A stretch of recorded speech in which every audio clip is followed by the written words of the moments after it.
Ayurvedic food supplement and medicine.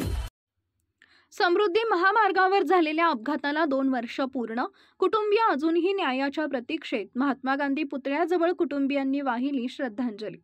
1 जुलै 2023 रोजी सिंदखेड राजा इथं समृद्धी महामार्गावर झालेल्या ट्रॅव्हलच्या भीषण अपघातात 25 जणांचा दुर्दैवी मृत्यू झाला होता। आज दिनांक 1 जुलै 2025 रोजी त्या घटनेला 2 वर्ष पूर्ण झाले असून अजूनही मृतकांचे कुटुंबीय न्यायाच्या प्रतीक्षेत आहेत। अनेक आंदोलनं केली, प्रशासन आणि सरकारकडे निवेदन दिली, बैठकीही झाल्या, पण अजूनही कुटुंबीय न्यायाच्या प्रतीक्षेत आहेत। सदर घटनेची SIT चौकशी करून दोषींना शिक्षा द्यावी अशी मागणी कुटुंबियांची आहे। आज वर्ध्यातील महात्मा गांधी पुतळ्याजवळ अपघातातील मृतकांना कुटुंबियांनी श्रद्धांजली वाहिली व मागणीचे पत्र जिल्हाधिकारी यांना देण्यात आले। आणि मागील 2 वर्षापासून आम्ही सतत आंदोलन करत आहे। 104 दिवस उपोषण, आमरण उपोषण केलं, त्याच्यानंतर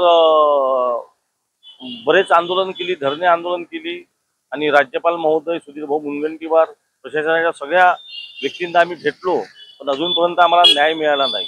तरी आमची सर्वांच्या वतीने एकच मागणी आहे की आमच्या जी घटना झाली त्या घटनेचा निष्पक्ष तपास हो आणि SIT चौकशीमार्फत त्याच्यातला जो अहवाल आहे तो आम्हाला मिळो आणि प्रशासनाने ज्यांचे दोष आहे त्यांच्यावर कारवाई हो।